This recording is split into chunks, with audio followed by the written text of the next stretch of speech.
ಗೆಲ್ಲಿಸಿರಿ, ರಾಜ್ಯವನ್ನು ಎತ್ತಿ ನಿಲ್ಲಿಸಿರಿ. ಶಿಕ್ಷಣ ಕ್ಷೇತ್ರ ಮತ್ತು ಆರೋಗ್ಯ ಕ್ಷೇತ್ರದಲ್ಲಿ ಅವರದೇ ಒಂದು ಪಾತ್ರ ಇದೆ ಈ ದೇಶದಲ್ಲಿ. ಅದರಿಂದ ಇವಾಗ ಎಷ್ಟೋ ಜನ ಬಡ ಕುಟುಂಬದವರು ಅವ್ರ ಹಾಸ್ಪಿಟ್ಲಿಗೆ ಅವ್ರು ನಂಬ್ಕೊಂಡೋದ್ರೆ ಹಾಸ್ಪಿಟ್ಲಿಂದ ಏನು ಸೌಲಭ್ಯ ಸಿಗುತ್ತೋ ಅದಕ್ಕೆ ಮಾಡ್ತಾವ್ರೆ. ಜೊತೆಗೆ ಈ ಕ್ಷೇತ್ರದಲ್ಲಿ ರಕ್ಷಾರಾಮ ಅವರು ಗೆದ್ದು ಬಂದರೆ ಶಿಕ್ಷಣಕ್ಕೂ ಮತ್ತು ಆರೋಗ್ಯಕ್ಕೆ ಫಸ್ಟ್ ಆದ್ಯತೆ ಕೊಡ್ತಾರಂತ ನಮ್ಮ ಭಾವನೆ.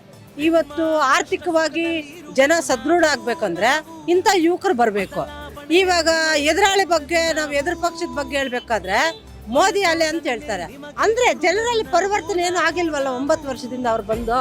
ಬಟ್ ರೈತಾಪಿ ವರ್ಗದ ಜನ ಆಗ್ಬೋದು, ಕೂಲಿ ಕಾರ್ಮಿಕರಲ್ಲಿ ಆಗ್ಬೋದು, ವಿದ್ಯಾವಂತರಾಗಿ ನಿರುದ್ಯೋಗದಲ್ಲಿರ್ತಕ್ಕಂಥ ಯುವಕರಿಗಾಗ್ಬೋದು, ಮಹಿಳೆಯರಿಗಾಗ್ಬೋದು, ಏನು ಅವರಿಂದ ಅವ್ರಿಗೆ ಏನು ಹೇಳ್ಕೊಳ್ಳೋ ಅಷ್ಟು ಯಾವುದೇ ಒಂದು ಪರಿವರ್ತನೆ ಇಲ್ಲ ಅಂದಮೇಲೆ ಅವ್ರ ಆಡಳಿತ ಚೆನ್ನಾಗಿದೆ ಅಂತ ಹೆಂಗೆ ಅವ್ರಿಗೆ ನಾವು ಹೇಳಕ್ಕಾಗುತ್ತೆ ಸರ್? ನಮ್ಮ ಮತ ರಕ್ಷಾರಾಮಯ್ಯಗೆ, ಕಾಂಗ್ರೆಸ್ಗೆ ಸರ್. ಗೆಲ್ಲಿಸಿರಿ ಕಾಂಗ್ರೆಸ್, ಗೆಲ್ಲಿಸಿರಿ, ರಾಜ್ಯವನ್ನು ಎತ್ತಿ ನಿಲ್ಲಿಸಿರಿ.